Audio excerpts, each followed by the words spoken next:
Okay, good. Okay, mga ka-review. So, bali, ang gagawin natin ngayon ay magsosolve tayo ng problem sa belt design. Okay? So, by the way, yung reference na ginagamit natin dito ay yung libro ni Affairs, that is Design of Machine Elements by Berhil Moring Fairs. So, bali, ito yung problem. Gravel is to be conveyed by a conveyor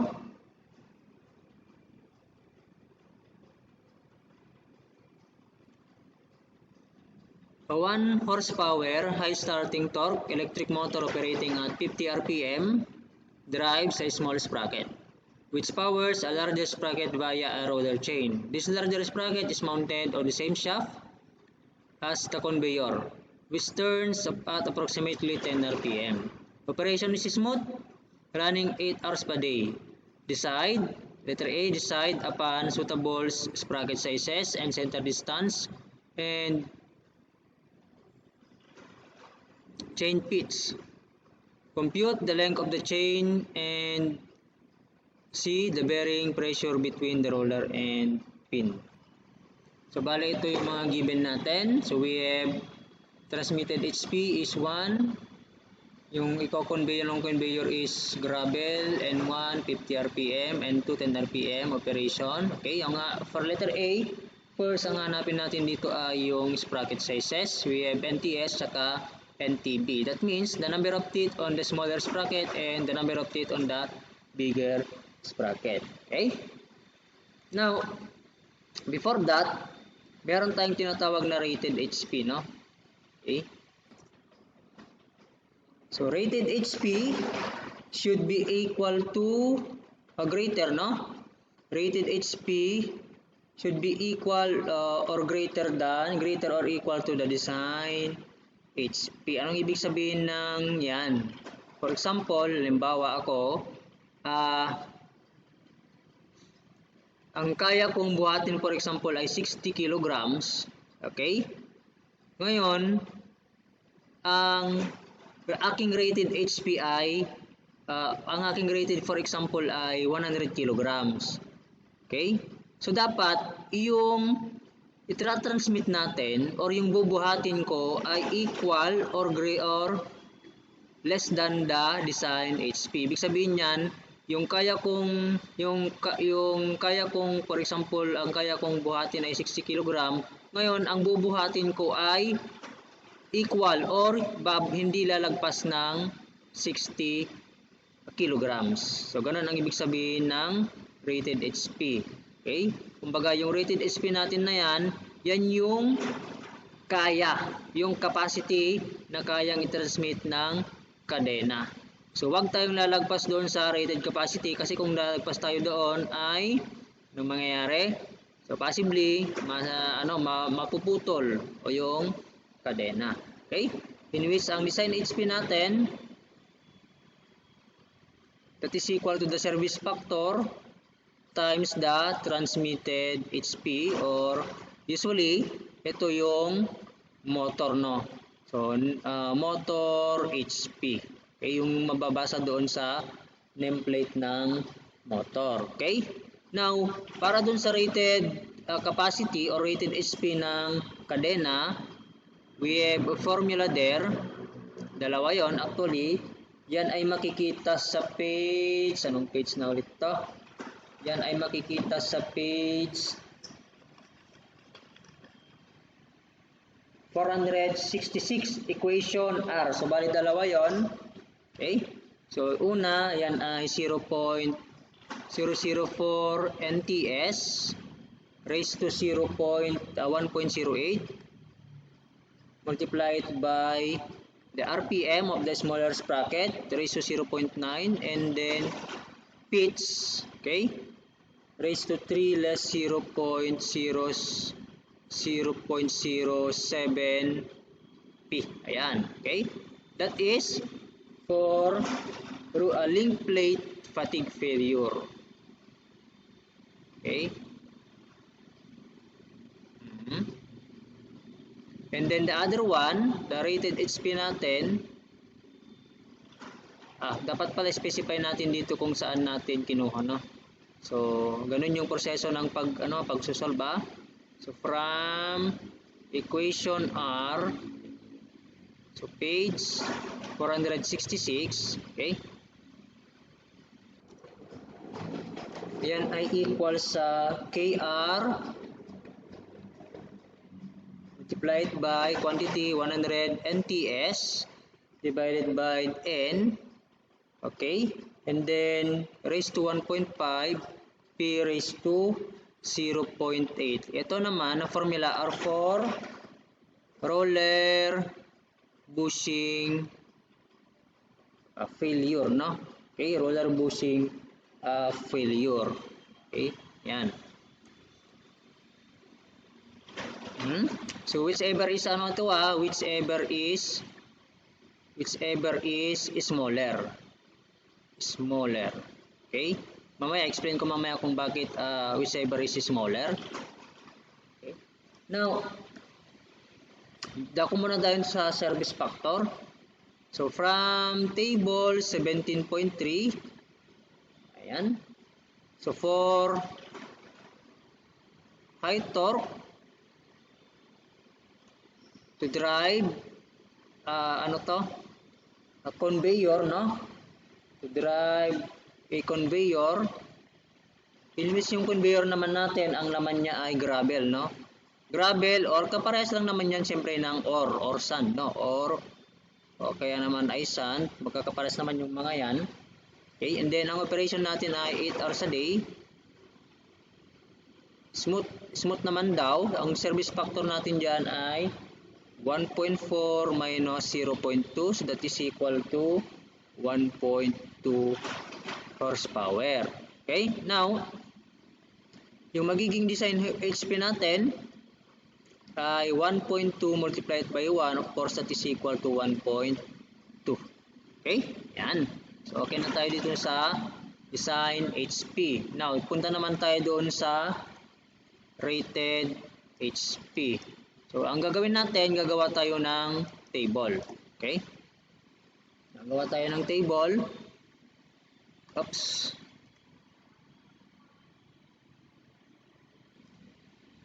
Okay, in which yung first column natin ay yung number of teeth ng smallest bracket.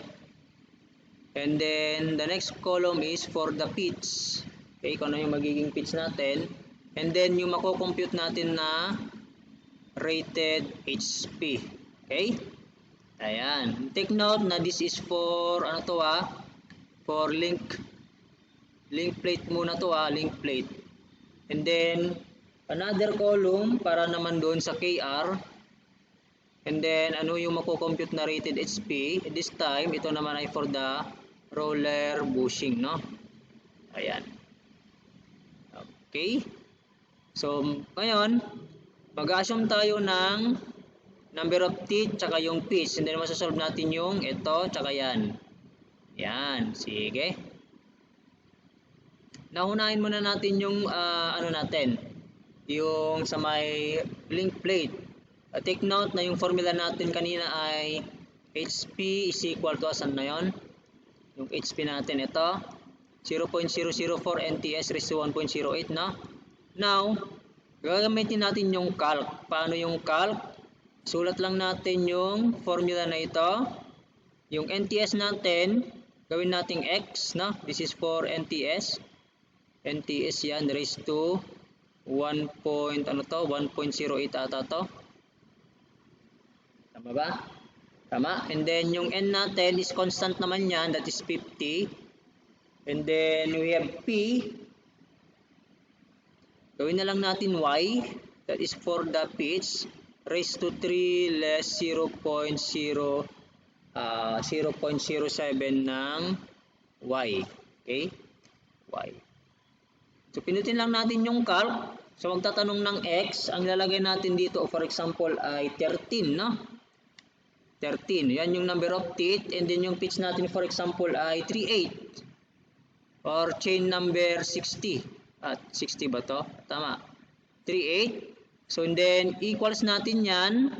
lalabas dito, i-calc natin, magtatanong ng value ng x, 13 ang lalagay natin, then equals natin, magtatanong ng value ng y, 38 ang ilagay natin, lalabas yung mako-compute na HP is 0.117, no?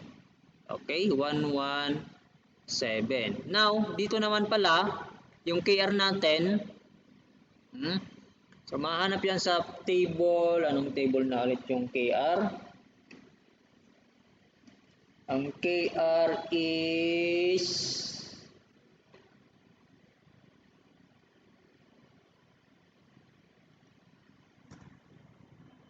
ay matatagpuan sa page 466. Nakalagay doon na for, sabi niya, chain numbers 40 to 20.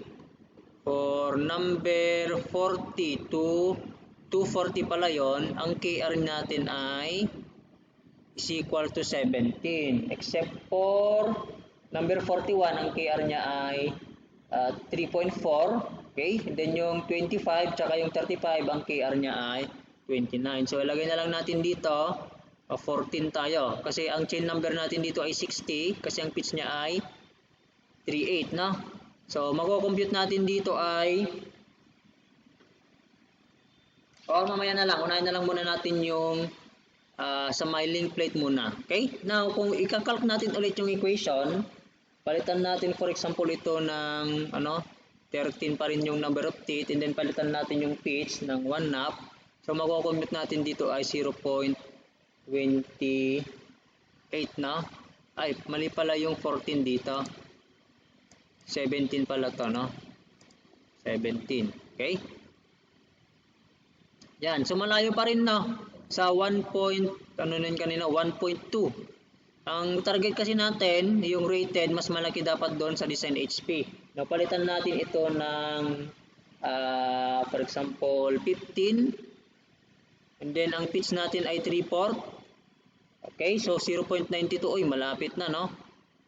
Next, for example this should be balik pala to, this is 1.08. Ayan, malapit na talaga, no? Okay, next is what if palitan natin yung number of teeth ng 17 kasi malapit naman na 1.08 na. So kapag ganyan malapit na dun sa sa design HP, ang palitan na lang natin dun ay yung number of teeth, no? Then 3/4 pa rin ang ilagay natin. Ito ay 1.24. Okay, which is good na to, no? Kasi nalagpasan na natin yung 1.2 at least, no? At least equal or greater than 1.2. Okay? So kapag dadagdagan natin yung number of teeth, siyempre tataas ito. Ganun din kapag dadagdagan natin yung or lalakyan natin yung pitch, lalakyan din ito. Of course, ito naman yung malapit, no? Huwag naman yung masyadong malaki kasi over design naman na yon. Okay?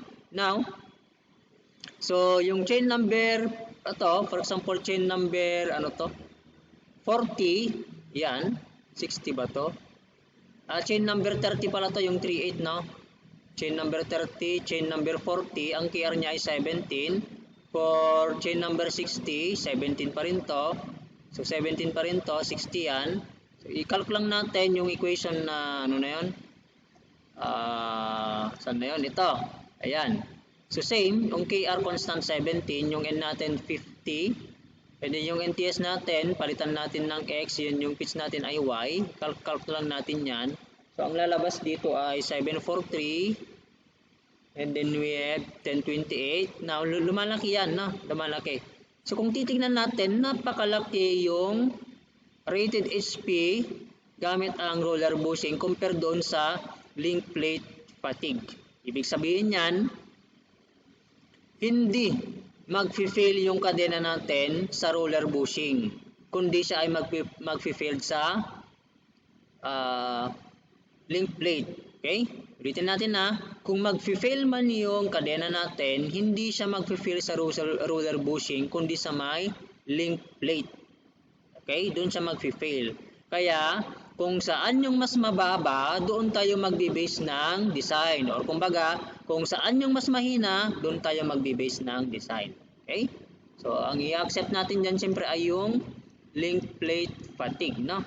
In which, From that, ang nakuha natin, yung number of NTS natin ay equal sa 17. Okay?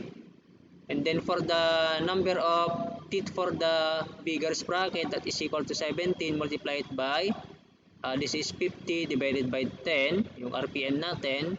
So, NTB is equal to 85. Okay? O, yan. Next is, ang sunod na hinahanap natin ay center distance tsaka pitch, no? Center distance. Okay, now we have a suggested na average good center distance. Makikita natin yan sa from page 466. Merong recommendation dito na for average good center distance. Okay, we have C is equal to D2 plus D1 over 2. Okay? So, yan. Kaya lang wala tayong D2, wala tayong D1. Anyway, meron naman tayong formula in which ang diameter is equal to piece over sine ng 180 over the number of teeth. Okay? Ayan.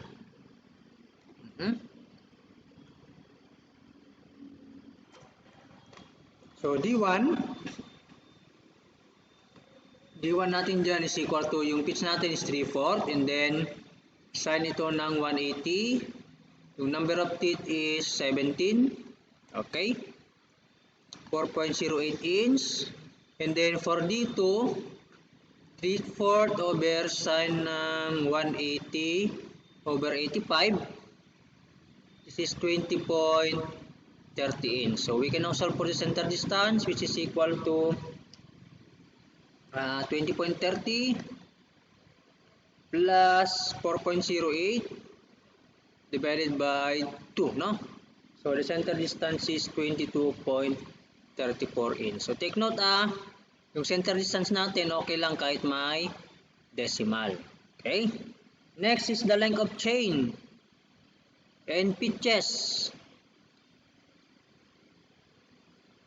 Length and pitches. So meron tayong formula, no? We have NTB plus NTS over 2 plus twice ng C. Take note, P ito, P plus NTB less NTS square over 40 CP. Ayan. Okay? So, meron naman na tayong NTB, NTS.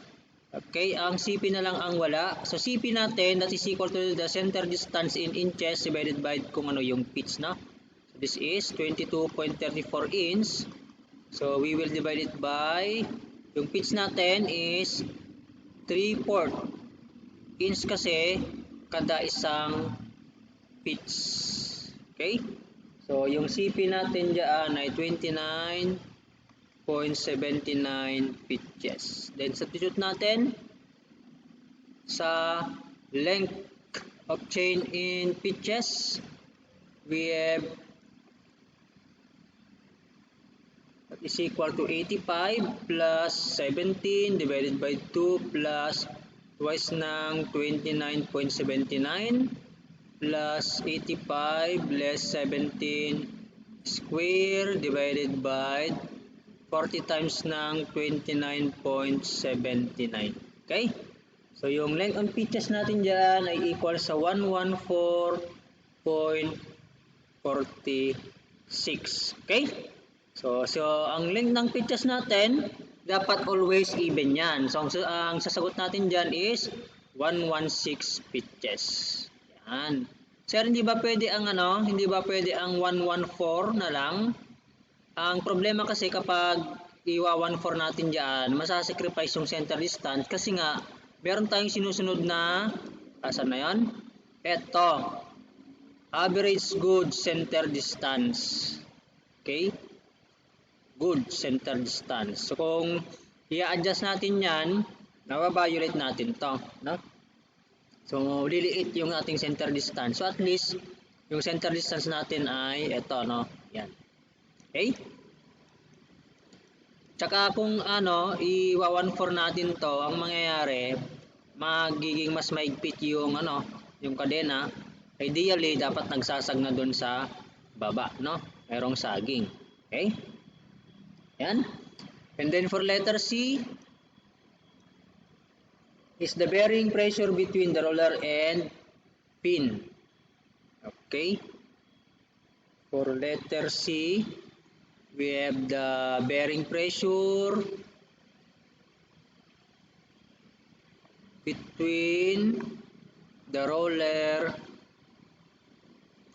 and pin. Okay, so kung drawing natin yon, yung ating roller tsaka yung pin, ito yung ating pin, and then ito naman yung ating roller, no? Ayan. Okay. Ito yung pin natin. Ito yung roller. Ayan. Okay, yan. Ito yung roller. Ito naman yung ating pin. Okay, so balikan natin yung formula for the bearing pressure. SB, that is equal to F1. F1. Bakit F1, sir? Kasi mas malakas ang force doon sa may tight side kaysa doon sa loose side. Siyempre, yun yung gagamitin natin para ma-compute yung bearing pressure. Divided by the area ng bearing pressure. Ang problema, ano yung magiging area natin? So, yung magiging area natin ay yung contact between the pin tsaka ng roller, which is ito lang yun, no? So, ito yung ating contact between the roller and pin. Okay? So, kung titignan natin yan sa table, ano, ito ata ay C, E pala to, no? E. Ito ay E, yung haba ng roller, and then ito naman yung C natin, yung diameter ng ating pin. Okay? So, yan yung area. So, therefore, the bearing pressure is equal to F1 divided by CE. Okay? So, makikita natin yan sa ano? Table, anong table ulit to? 17.8. Okay, page 467. 467 ba? That is page 468 ata. Tama. Page 468. So, makikita natin doon, for chain number 60, ay, nakalimutan pala natin sinagot yung tanong kanina. Yung chain number. Okay? Chain number, saan natin lalagay? Center distance, dito na lang. Ayan. So, chain number 60 tayo. Okay? In which ang pitch kasi ng chain number 60 is 3/4. Okay? Ayan. Ay, lagay pala natin dito, no? Singit na lang natin. So, from table 17.8, yun na lang, no? So, from table 17.8, 468, for pitch is equal to 3/4. Okay? Ang chain number natin ay 60. O, ayan. Okay? So, balik tayo dito. So, for chain number 60, ang C natin doon is, ano ba yung C doon? That is 0.234 inch.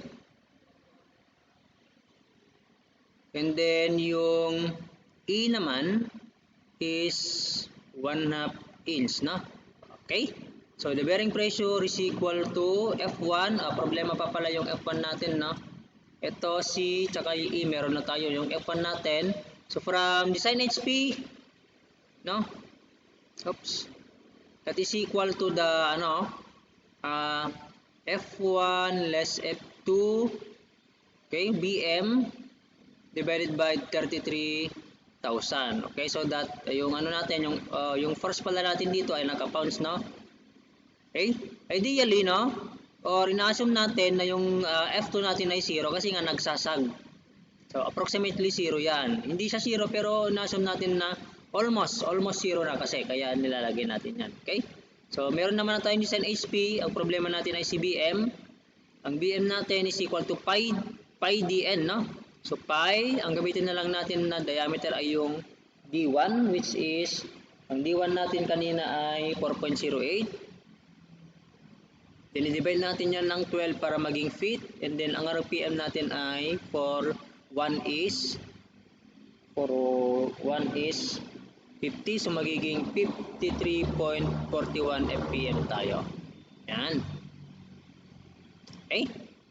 Then, F1 is equal to design HP 1.2 times 33,000 divided by BM, which is equal to, ano na yung BM? 53.41. So, yung F1 na makukompute natin dyan is 743.43